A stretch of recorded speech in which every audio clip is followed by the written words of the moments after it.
There is a process in biology. It is called metamorphosis. This is a process where insects metamorphose from one form of life to another one, from egg to caterpillar to pupa to mature butterfly, in the case of butterflies. But other insects also metamorphose in different ways. In the same way, all of you must know that society, if it is to remain healthy, must metamorphose. Europe has metamorphosed. If, for instance, you go to the time of the French Revolution, 1789, which some of you must have studied, you will see that at that time, France and Europe was divided into 4 social classes. Class number 1 were the feudalists. Feudalists is a social group who live in a certain way and are sustained by taking rent from the tenants. That's how the feudalists live. The feudalists lived by taking rent from the peasants who were staying on their land.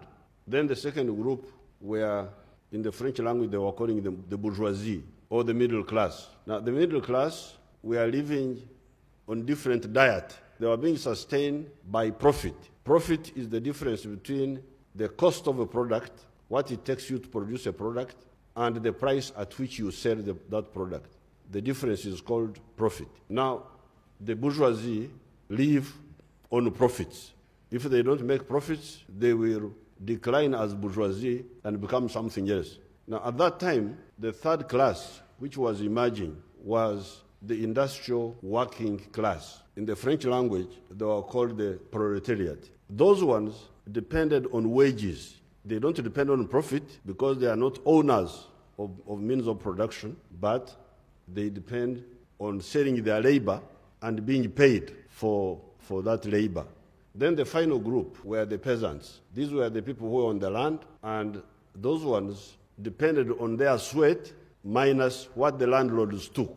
That's how the society was organized in France in 1789. If you go to France now, you'll not find some of those groups there. They are no longer there. The feudalists are no longer there. The peasants are no longer there. The society has metamorphosed. The French society is now comprised of the middle class and the skilled working class. That is the metamorphosis that has taken place in Europe. Now, the problem of Africa, which you must address, I hope when you talk of preserving culture, you also do not include preserving the peasants. Because if that's what you are talking about, then you need to rethink what you are talking about. So therefore, the society must metamorphose. But what the minister was saying, the process of metamorphosis must be done independently, not depending on exactly how the other one did it. You must all do it in the same way. No, the metamorphosis must be there, but it should be done independently according to the concrete conditions of each society.